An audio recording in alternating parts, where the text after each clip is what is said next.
So tonight, you guys, we're doing Vanderpump Reunion Season 11, Part 1. It was all right. But I'm going to make it fun, as I do. Like, subscribe, and hit the notification button. And let's get into it. Well, let's start this sesh with a controversial piece of gossip. You remember that James Kennedy said this on the show: "We've decided to rename this little beauty Hippie. This is a tribute to my late godfather, George Michael's dog's name, the only dog I saw around the house growing up." Sent this little gossip. It's been a while. Hope all is well. From time to time, I speak with George Michael's cousin about James Kennedy. He said all they, James and Andros, have left is to use George's name. Really sad because George cut them off 25 years ago, so the whole Hippie, the dog thing, is a fraud. James would never have known George's dog. Hippie, according to his cousin. So just to quickly fill you in on this, Andros on the left is James Kennedy's dad, and he's the second cousin to George Michael. And I guess the first cousin spilled this gossip, so must be some problems in this family. I've done a deep dive on this, actually, but for now, we'll leave it here. Boy, Lisa was kind of a bitch in tonight's reunion. Did you guys think so too? I was like, damn, what's going on over there? She seems unhappy or something. Anyway, did you see what she said about Dorit and PK Kemsley breaking up? She's like, yeah, I knew something was off because PK was living at the Beverly Hills Hotel. I heard that around town, and I heard he was coming and going from the Beverly Hills Hotel, but I hope they work it out. And for the kids' sake, I was like, oh, if I could have gone like eye roll, like my whole face became an eye roll, it would have happened at that moment. She can't stand Dorit and PK. Give me a break. So because Lisa was shady, I'm going to be shady now. So you guys know I did an interview with Cedric, and it was a live, and it was great, and it's in the live tab if you want to go listen to it. And Cedric told a story that Lisa had found out that Ken Todd had had a relationship with a woman and had a child with him, and this was all happening in, I think it was Saint-Tropez or St. Bart's, I can't remember. But anyway, Cedric tells the details in the live. Well, I got this the other day. "Hi, Dana. Amazing interview with Cedric. Wow. I had heard that Max was the kid that Ken had with the maid." Ooh, that's interesting, because I was wondering where the kid was in Cedric's story, but this person says it's Max. And then they say, "I heard that years ago. Wonder what the maid looks like." Me too. Me too. So Lala said tonight on the show that one of her complaints was that Sheena Shea, Katie Maloney, and James Kennedy were living in the comments section of all the fan pages, like trying to sway people and, give little winks and spill some tea here and there, or give it energy if it wasn't there.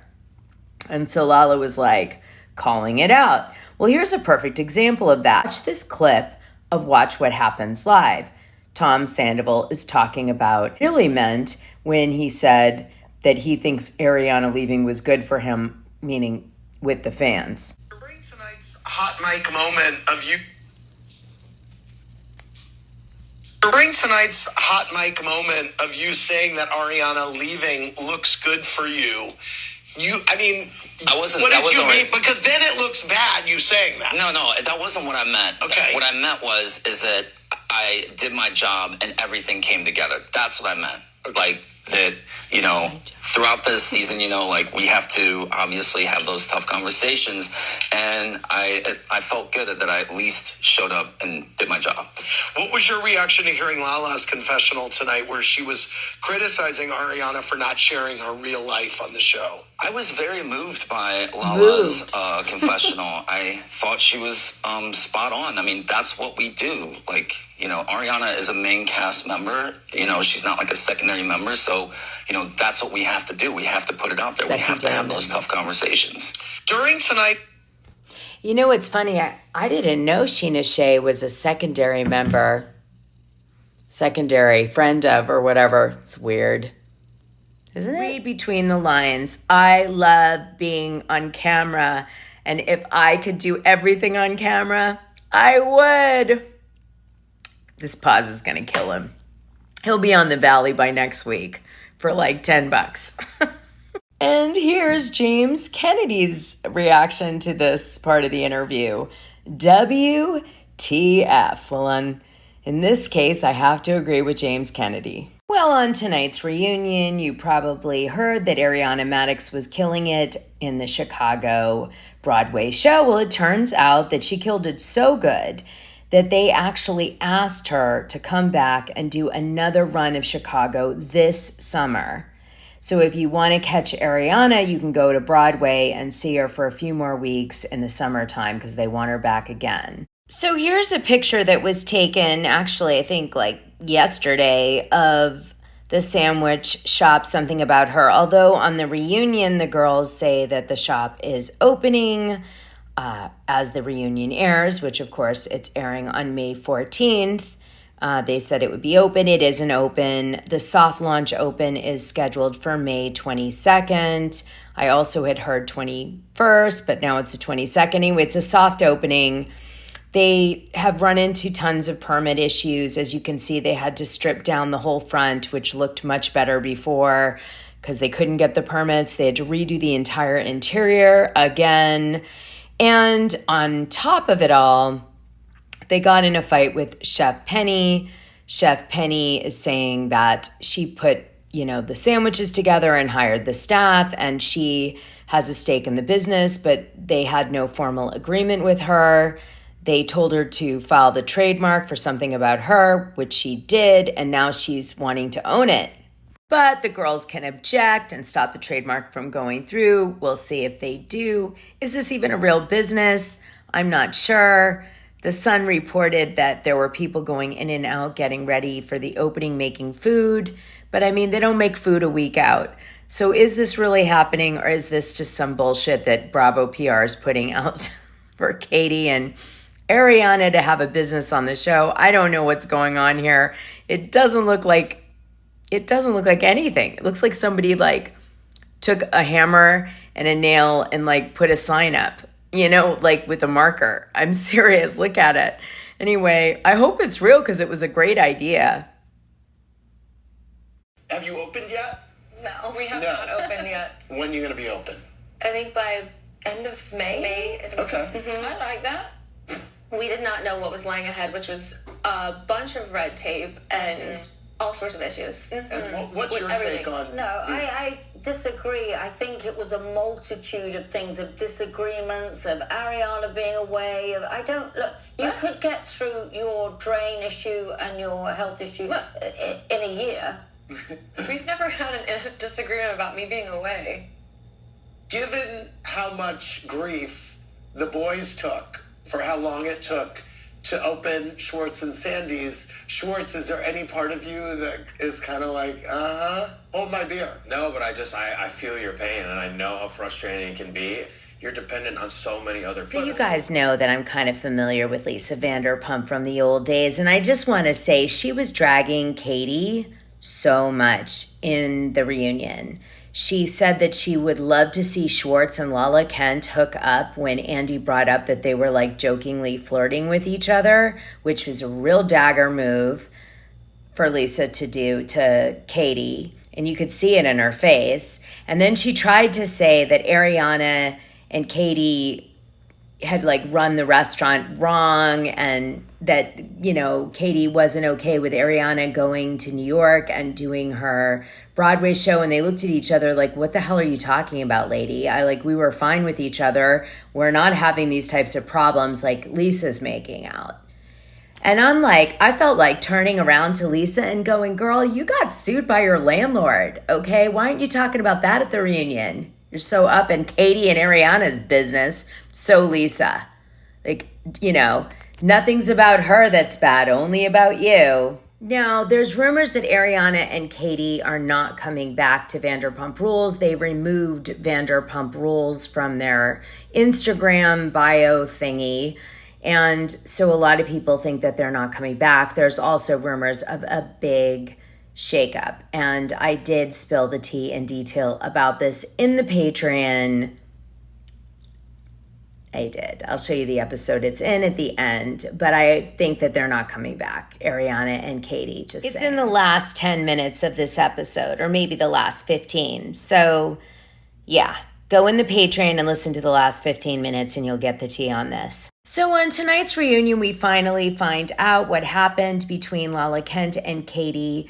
It would appear that Lala wanted Katie to throw Ariana Maddox under the bus a little bit on the upcoming season because she wasn't agreeing with everything that was happening, I guess, to do with Ariana and Scandival coming off of season 10. And Katie was like, I'm not going to do that. I'm laying off her this season because she's been through a lot and enough, and I don't want to jeopardize the sandwich shop business I have with her and some of the things I'm working on with her. And Lala's like, felt betrayed in that. And then Katie was like, well, if you come for my business, I'm coming for yours. And Lala's like, my business is more established than your business. So what the hell are you even threatening me like that? And plus, you know, I'm a single mom and that's really bitchy. And Katie's like, whatever, you were trying to force me to like go up against my partner and I'm just not going to do it. So these are like behind the scenes dynamics that, you know, we see play out in different ways on the show.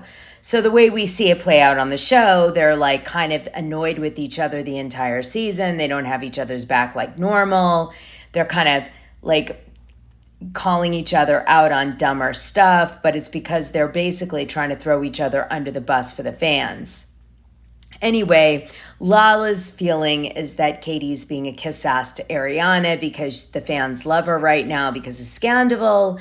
And Katie's just like, I don't know what the hell you're talking about. I just felt for her situation and we're in business together and that's it. And Lala's not, you know, she's Lala. She doesn't listen much about things. I don't know. Tom Sandoval also says that he thinks Rachel is a coward and she was equal to him in all the bad behavior and the cheating, and she's not a victim and he didn't groom her, and she's a manipulator and soulless, and he can't believe she's suing Ariana after, you know, cheating and pretending to be her friend, and I kind of agree on that, but, you know, but I think she's more doing it, if I was to say it, as a legal strategic tactic, and it doesn't have to do with Ariana, just saying. But anyway, she's still punishing Ariana in all this. So that's that. All in all, it's not that exciting of a reunion. Obviously, probably why there's a pause after this, right? There just needs to be a refresher here. Oh, there is a touching moment with Brock Davies. You know, he cries. He's had this rite of passage. He's now a great dad. He confirms that he paid all of his child support and that he still is not seeing his kids out of respect for his wife, his ex-wife, I should say, Courtney, because remember there was a physical altercation and a restraining order, and it wasn't just that he didn't pay his child support. But anyway, she seems to have forgiven him now. She's fine with him seeing the kids, but the kids haven't wanted to see him. I mean, obviously it happens when your dad isn't around for a lot of your life. You get pissed, and they just maybe don't want to ever have a relationship with him, but he seems broken up over it. He seems like he's full of regret. He's trying to do a better job with his current kid with Sheena. So that's all good, and it was nice to see that. No, I have no idea if this gossip is true, but if so, Jeremiah is the producer on Vanderpump Rules too, so it might be something to note. If you didn't know, Alex Baskin, who actually is a part of the Baskin-Robbins family, started a production company called 32 Flavors. Get it? It seems like he has a really good team behind him. He brought 2 execs from Evolution Media over to 32 Flavors production company. The showrunner that they chose for Southern Charm, producer Jeremiah Smith, was allegedly recently let go. And this has sent everybody into a frenzy because everybody loved him. Now the show isn't sure which direction it's going to go. Well, if this gossip is true, apparently not everybody loves him because they let him go. Well, seems like a lot of strange dynamics happening with the production companies these days, but I've talked about that in the Patreon, so I'll leave it here. But before I do, let me leave you one last note.